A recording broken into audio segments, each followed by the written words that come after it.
BSP की क्या पहचान, बीएसपी की क्या पहचान, बीएसपी की क्या पहचान, बीएसपी की क्या पहचान, बीएसपी की क्या पहचान, बीएसपी की क्या पहचान, बीएसपी की क्या पहचान, बीएसपी की क्या पहचान, बीएसपी की क्या पहचान,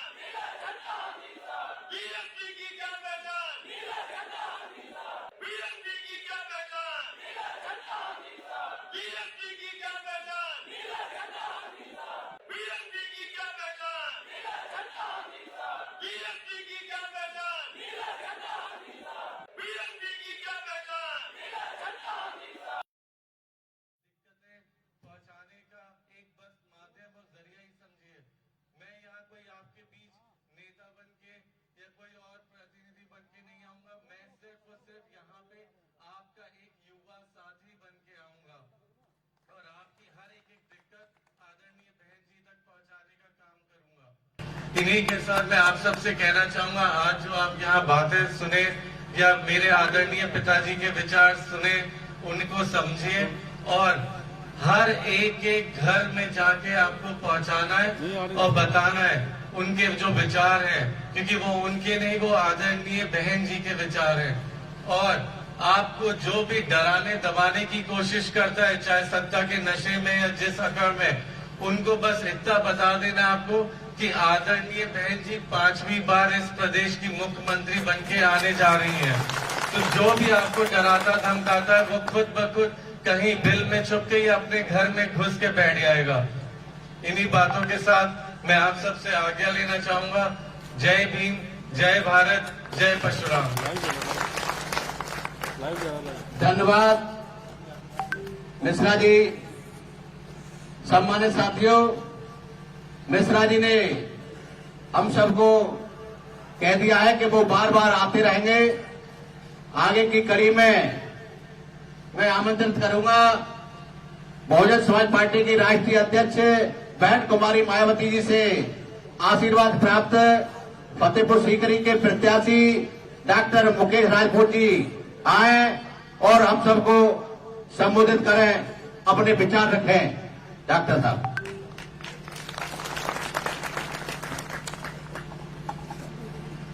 राघव साहब, सभी सम्मानित साथी एक साथ जोर से बोलेंगे, भगवान परशुराम जी की, भगवान परशुराम जी की, बहुजन समाज पार्टी, बहुजन समाज पार्टी, बाबा साहब, बाबा साहब, मानवर साहब, मानवर साहब, माननीय सतीश चंद्र मिश्रा जी जिंदाबाद, जिंदाबाद।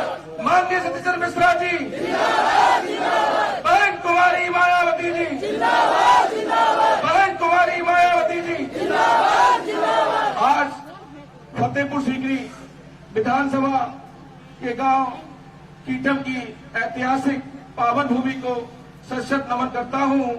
मानव कल्याण के लिए समय समय पर जन्मे संतों, गुरुओं, महापुरुषों को भी सशक्त नमन करता हूं। अंधों को आंख, बहरों को कान, नारी को सम्मान, भारत को संविधान देने वाले परम पूज्य डॉक्टर B.R. अम्बेडकर साहब को भी सशक्त नमन करता हूं। शिक्षा के दूत महात्मा ज्योतिराव फुले, आरक्षण के जनक छत्रपति साहू जी महाराज जी को भी सशक्त नमन करता हूं। दलित पिछड़ों में राजनीति की चेतना पैदा करने वाले बहुजन समाज पार्टी के संस्थापक माननीय काशीराम साहब को भी सशक्त नमन करता हूं। उत्तर प्रदेश की 4 बार मुख्यमंत्री रही और कई बार राज्यसभा सांसद रही ऐसी बहन कुमारी मायावती जी को अपना आदर्श नेता मानता हूं। आज के कार्यक्रम की अध्यक्षता कर रहे अध्यक्ष महोदय और आज की चुनावी जनसभा के मुख्य अतिथि माननीय सतीश चंद्र मिश्रा जी और मेरे युवा नेता मेरे भाई कपिल मिश्रा जी और मंच पर बैठे सभी मंचासीन और मेरी विधानसभा से सब समाज के और ब्राह्मण समाज के सभी सरदारी को मेरा वंदन और शीश बंदन। मैं आपका बेटा, भाई, सेवक डॉक्टर मुकेश कुमार राजपूत सिर्फ आपसे ज्यादा कुछ ना कहकर थोड़े शब्दों में ही कहूंगा कि मुझे बहुजन समाज पार्टी का प्रत्याशी होने पर बहुत बड़ा गर्व है। और गर्व मुझे इसलिए है कि पूर्व में माननीय बहन जी की सरकार रही 2007 से लेके 12 में, और पूर्व में बसपा विधायक फतेहपुर सीकरी विधानसभा से ठाकुर सूर्यपाल जी रहे। उन्होंने माननीय बहन जी के आशीर्वाद से पूरी फतेहपुर सीकरी विधानसभा में इतना विकास कराया है गांव गांव जाकर। जब मुझे माननीय बहन जी का आशीर्वाद मिला तो मैं अपनी फतेहपुर सीकरी विधानसभा में जनसंपर्क के लिए गया, तो वहां के समस्त ग्रामवासी सिर्फ मुझसे एक ही बात कहते थे कि डॉक्टर साहब जहां आप खड़े हो ये विकास माननीय बहन जी की सरकार का है, पूर्व में बसपा विधायक रहे उनका विकास है माननीय बहन जी के आशीर्वाद से। तो मैं आपको बताना चाहता हूं कि बहुजन समाज पार्टी और पूर्व में बसपा विधायक फतेहपुर सीकरी विधानसभा में विकास पुरुष के नाम से जाने जाते हैं। तो मैं आप सभी से अनुरोध और अपील करना चाहता हूं कि आने वाली 10 तारीख को हाथी वाली बटन दबानी है। तो मैं आप सभी का समर्थन चाहता हूं। हमारी बटन कहां दबेगी? हमारी बटन कहां दबेगी? चुनाव चिन्ह, चुनाव चिन्ह, भूलो मत, भूलो मत, भूलो मत, भूलो मत, हाथी के निशान को। जब फतेहपुर सीकरी विधानसभा से हाथी लखनऊ पहुंचेगा तो माननीय बहन जी के हाथ मजबूत होंगे। माननीय बहन जी उत्तर प्रदेश की 5वीं बार मुख्यमंत्री बनेंगी और माननीय बहन जी पूरे उत्तर प्रदेश का विकास करेंगी। और उनके आशीर्वाद से आपका बेटा, आपका भाई, आपका सेवक अपनी विधानसभा फतेहपुर सीकरी में आपके साथ रहकर गांव गांव विकास करेगा। इसी के साथ मैं अपनी वाणी को विराम देता हूं। जय भीम, जय भारत, नमो बुद्धाय, खुदा हाफिज, राम राम साहब। धन्यवाद। माननीय सांसद जी, हमारे कुछ साथी स्वागत करना चाहते हैं, क्षमा चाहते हैं, आपको हम विलंब कर रहे हैं। हमारे परशुराम जी की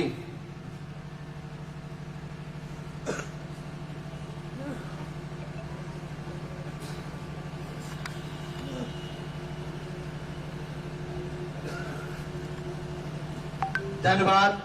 हमारे पूर्व महानगर के अध्यक्ष हमारे भाई ये हाथी प्रतिमा भेंट कर रहे हैं। धन्यवाद।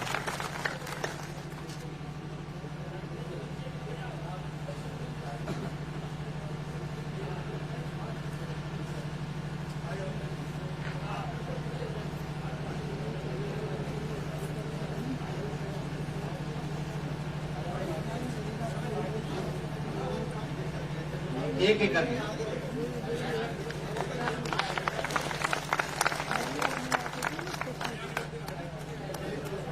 विनोद भारती जी, राजू करदम जी, महेंद्र सिंह जी, बाबा साहब की प्रतिमा तस्वीर दे करके स्वागत कर रहे हैं माननीय सांसद जी का। महेंद्र सिंह जी बुके दे करके माननीय सांसद जी का स्वागत कर रहे हैं। धन्यवाद। सभी साथी, सम्मानित साथियों, हमें लोगों को बहुत देर से इंतजार था। मैं माननीय सांसद जी को आमंत्रित करूंगा, हम लोगों को संबोधित करें और सभी साथी मेरे साथ। बहुजन समाज पार्टी, बहुजन समाज पार्टी जिंदाबाद, जिंदाबाद। बीएसपी की क्या पहचान? बीएसपी की क्या पहचान? माननीय सांसद जी। मंच पर उपस्थित बहुजन समाज पार्टी के सभी सम्मानित नेतागण तथा यहाँ पर फतेहपुर सीकरी से जिनको कि हमारी पार्टी की नेता मुखिया बहन मायावती जी ने अपना आशीर्वाद दिया है, आपका आशीर्वाद प्राप्त करने के लिए श्री डॉक्टर मुकेश कुमार राजपूत जी, श्री गोरेलाल जाटव जी मुख्य सेक्टर प्रभारी, श्री संतोष आनंद जी, श्री राम नरेश करदम जी, श्री विमल वर्मा जी, सभी मुख्य सेक्टर प्रभारी, श्री धीरज बघेल जी जिला अध्यक्ष, श्री संतोष मुखरिया जी जिला उपाध्यक्ष तथा सभी अन्य साथीगण, यहाँ पर आए हुए सभी हम लोगों के समर्थक, बहुजन समाज पार्टी के समर्थक साथियों, मीडिया के साथियों, भाइयों और बहनों, आज 8 तारीख है और 8 तारीख में भी अगले 3 घंटे के बाद चुनाव प्रचार खत्म हो जाएगा और परसों आपको बटन दबाना है। परसों आपको चुनाव का बटन दबा करके और ये अपना भविष्य तय कर लेना है। अब आपको ये सोचना है कि आप अपना भविष्य कैसा चाहते हैं और सभी लोग चाहते हैं कि उनका भविष्य अच्छा रहे और परसों जो निर्णय आप लेंगे उस पे ही खाली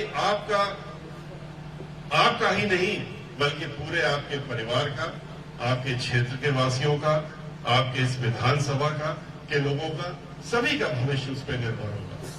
और इसलिए बहुत ही सोच समझ करके आपको इस बटन को दबाना है और बटन दबाते ही आप इस प्रदेश की भी जो आज की स्थिति है उसको बदलने का काम जरूर करने का काम करेंगे। और इसलिए 8 तारीख आज है, आज से लेकर के और 10 तारीख की सुबह में आपके पास सिर्फ 24 घंटे हैं, 36 घंटे हैं। इन 36 घंटों में आपको कितनी मेहनत करनी है यह आप खुद सोच सकते हैं, क्योंकि इन 36 घंटे के बाद अगर आपसे चूक हो गई, अगर आपकी मेहनत पे चूक हो गई, अगर आपने अपने साथियों और रिश्तेदारों, नातेदारों को अपनी बात नहीं पहुंचाई और उनसे सही निर्णय नहीं करवाया, तो इसका पछतावा पूरे 5 साल तक ही नहीं, आप उसके बाद भविष्य में भी करते रहेंगे और यही सोचेंगे कि हमसे कितनी बड़ी गलती है, कितनी बड़ी भूल होगी। इसलिए आने वाली 10 तारीख को आपके चहेते डॉक्टर मुकेश कुमार राजपूत जी हैं और इनका चुनाव चिन्ह जो है वो बहुजन समाज पार्टी के प्रत्याशी के रूप में है, हाथी चुनाव चिन्ह है। हाथी का बटन आपको उस दिन दबा करके और उस दिन इनका भविष्य भी और अपना भविष्य भी तय कर देना है। बटन दबाते ही आप इनको विधानसभा में भेजने का काम करेंगे। अभी तो ये प्रत्याशी के रूप में है, लेकिन 10 तारीख के बाद आप इनको अपना विधानसभा का सदस्य बनाने का काम करेंगे। उत्तर प्रदेश के जो हालात हैं वो किसी से छिपे नहीं है। एक ऐसी सरकार चल रही है जो खाली झूठ पे चलती है, झूठे वादों पे चलती है। इतने झूठे वादे करते हैं और इतनी सफाई से करते हैं कि लोग फिर से भ्रमित हो जाते हैं। लेकिन आपको भ्रमित नहीं होना है, आपको ये जानना है कि इनका असली चेहरा क्या है, किस तरीके से 5 साल इन्होंने धोखा देने का काम किया है। सबसे कहा था कि हमको वोट दे दो, 15 लाख रुपए हर एक के खाते में आ जाएंगे। बाद में क्या कहा कि जुमला था, 2 करोड़ नौकरियां दे देंगे। बाद में क्या कहा कि हमारे पास कोई नौकरी नहीं है, क्योंकि हमने जितने भी सरकारी उपक्रम थे, जहां जहां भी सरकारी नौकरियां हो सकती थी, उसको तो हमने बेचने का काम कर दिया है, निजी हाथों में बेच दिया और निजी हाथों को बेचने को उद्योगपतियों के हाथ में दे दिया है। तो अब नौकरी देने का काम तो वो करेंगे, हम लोग नौकरी नहीं करेंगे, देने का काम करेंगे। इस तरह की सरकार जिसने कहा था 2 करोड़ युवाओं को नौकरी देंगे, उन्होंने 2 करोड़ नौकरियां तो नहीं दी, लेकिन 2 करोड़ नौकरियां लेने का काम जरूर किया, क्योंकि जितनी भी जहां जहां नौकरी हो सकती थी उन सभी संस्थाओं पे इन्होंने निजी हाथों में भेजने का काम किया। उत्तर प्रदेश में भी जितने उपक्रम थे, बहन मायावती जी की सरकार याद करिए, चाहे वो पीडब्ल्यूडी हो, चाहे वो इरिगेशन डिपार्टमेंट हो, चाहे वो निर्माण निगम हो, चाहे ब्रिज कॉर्पोरेशन हो, चाहे जल निगम हो, चाहे नगर निगम हो, नगर पालिका हो, यहीं पर तो सारी सरकारी नौकरियां होती थी। और कहां होती थी? यहीं पर लोग खपते थे, यहीं पर नौजवान पढ़ करके आते थे, कोई इंजीनियरिंग की नौकरी पाता था, कोई किसी और चीज की पाता था और लाखों की संख्या में नौकरियां थी। लेकिन इन्होंने धीरे धीरे इन सारे उपक्रमों में नौकरियां खत्म कर दी और उनको ठेकेदारों के हाथ में दे दिया। अब ठेकेदार नौकरी देते हैं, अब वो सारे काम ठेकेदार कराते हैं और जब ठेकेदार काम कराता है तो वो अपने हिसाब से नौकर रखता है, अपने हिसाब से नौकरियां देने का काम करता है। और ये जो पढ़े लिखे नौजवान हैं, इनको सड़कों में लाठियां खानी पड़ती। जब इन्होंने आंदोलन किया, जब आंदोलन किया तो उनको कुछ नहीं मिला सिवाय उनका सर फोड़ने के, उनके सर से लहू निकलने के अलावा उनको कुछ नहीं मिला। और उनसे कहते क्या है कि जाओ और पकौड़े बेचने का काम करो। हम नौकरी नहीं दे सकते, तुम पकौड़े बेचो जाके। तो ये वो सरकार है जिसने सभी से वादे किए अलग अलग। इन्होंने महिलाओं से कहा कि हम तुम्हें सुरक्षा देंगे, तुम हमको वोट दे दो, हम तुम्हारे रसोई के खर्च कम कर देंगे। महिलाओं ने वोट दे दिया। उसके बाद क्या निकला? हर 2 घंटे में, ये हम नहीं कह रहे हैं, ये सरकारी रिपोर्ट है, एनसीआरबी की सरकारी रिपोर्ट है कि उत्तर प्रदेश में हर 2 घंटे में एक महिला के साथ में बलात्कार और दुराचार होता। इस तरह की सरकार है जिसने ये वादा किया था हम सुरक्षा देंगे। क्या यही सुरक्षा देने की बात थी? गैस सिलेंडर 200 रुपए का था, उसको 1200 पहुंचाने का काम किया। पेट्रोल डीजल 100 के पार कर दिया। हर चीज की महंगाई बढ़ गई। रसोई जहां 50 रुपए में अगर चलती थी रोज, तो वो 500 पे पहुंच गई। उन्होंने इस तरह से काम करने का काम किया। महिलाओं की सुरक्षा के नाम पे आपने देखा कि किस तरह से हाथरस में एक दलित की बेटी के साथ में पहले बलात्कार होता है, उसके बाद उसकी हत्या, उसको वो मर जाती है, और उसके बाद मुख्यमंत्री लखनऊ में बैठ करके खुद टेलीविजन के सामने बैठ करके जिलाधिकारी से कहते हैं कि उसका मरे हुए शरीर को भी उसके परिवार को मत देना, क्योंकि जो इसमें मुलजिम लोग हैं वो हमारे अपने हैं, वो हमारे अपने साथी हैं, उनको हमें बचाना है। और फिर आपने भी देखा कि रात के 2:30 बजे किस तरीके से एक पुलिस कांस्टेबल के माध्यम से मट्टी का तेल डाल करके और खेत में आग लगा करके जला करके उसका दाह संस्कार पुलिस वाले ने करने का काम। ये इस तरह की सरकार है। किस तरह से रेणु शर्मा, जो ब्राह्मण समाज की हाथरस की जिला पंचायत के अध्यक्ष पूर्व रह चुकी है, और वो राजनीति में थी, लेकिन भारतीय जनता पार्टी के लोग नाराज हो गए, और खास तौर से क्योंकि वो ब्राह्मण समाज की थी। नाराजगी की हद इतनी हो गई कि फर्जी मुकदमे दर्ज करा दिए, पूरे घर भर के ऊपर करा दिए, खानदान के ऊपर कर, सबको जेल भिजवा दिया, और उस महिला को भी जेल भिजवा दिया, और रेणु शर्मा को जेल में रखा। उसकी तबीयत खराब हो गई, फिर भी जेल से बाहर नहीं आने दिया। उसके बाद अदालत ने उसको बेल दे दी। जब बेल दे दी तो बेल देने के बाद भी उसको जेल से बाहर नहीं आने दिया, और 15 दिन तक बेल मिलने के बाद भी जेल के अंदर रखा। और कब बाहर वो निकली जेल से? जब उसकी जेल के अंदर मृत्यु हो गई, उसके बाद ही उसको जेल से बाहर आ गई। ऐसी सरकार। किस तरह से खुशी दुबे, 16.5 साल की लड़की, 2 दिन पहले शादी हुई थी, उसके हाथों की तो मेहंदी भी नहीं छूटी थी, और उसको उन्होंने माफिया कह करके, उसके पति की तो पहले हत्या की, और माफिया कह के उसको भी जेल में बंद कर दिया। और जेल में उसको बंद रखा 1.5 साल से ज्यादा हो गया, 2.25 साल हो रहा है, और उसको जेल में बंद करके रखा हुआ है, और उसकी बेल नहीं होने दे रहे। कौन नहीं होने दे रहे? सीधे मुख्यमंत्री कार्यालय से मुख्यमंत्री जी उसको देख रेख कर रहे हैं कि किसी हालत में उसकी बेल नहीं होनी चाहिए, और वो आज जेल के अंदर है। उसका भी इंतजार इनको यही है कि रेणु शर्मा की तरह उसका भी मृत्यु शरीर इनको सूचना मिल जाए, और उसके बाद जेल से बाहर निकलने का काम हो। ये ऐसी सरकार है। ये ऐसी सरकार है जहां पर कि 100 से ज्यादा लोगों का, ब्राह्मण समाज के लोगों का इनकाउंटर करा दिया इन्होंने, 100 से ज्यादा, और 500 से ज्यादा ब्राह्मण समाज के लोग उन्होंने हत्याएं हुई उत्तर प्रदेश में। सिर्फ एक, और जो करने वाले उनको सबको शाबाशी देते हुए उनके ऊपर अपना हाथ रखा हुआ है कि तुम चिंता नहीं करो, तो हम तुम्हारे साथ हैं। ये वो सरकार है जिसने किसानों से वादा किया, किसानों से कहा कि हम तुम्हारी आमदनी 2 गुना कर देंगे। 2 गुना तो नहीं करी, उनके जमीन पर भी कब्जा करने की योजना बना ली।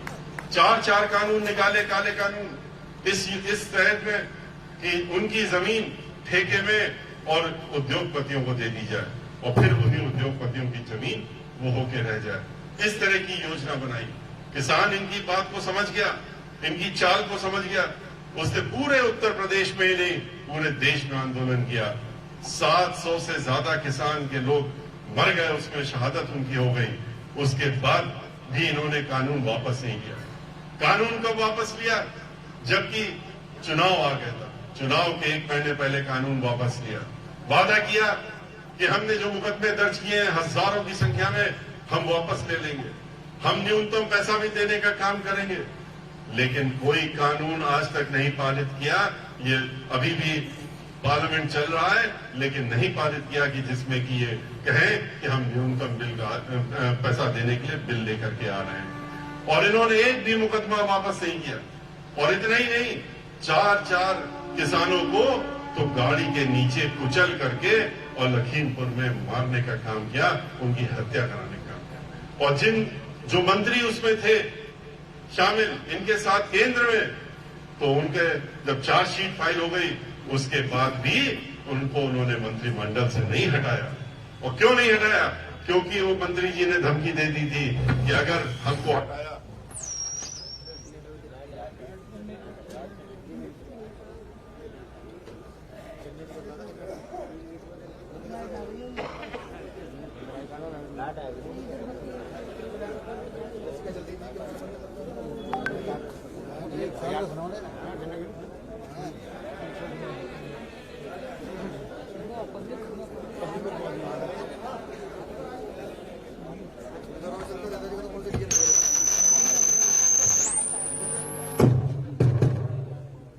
मंत्री जी ने धमकी दी कि अगर हमको हटाया तो हम तो असलियत बता देंगे, हम तो बताएंगे कि हमको कहा गया था ये करो।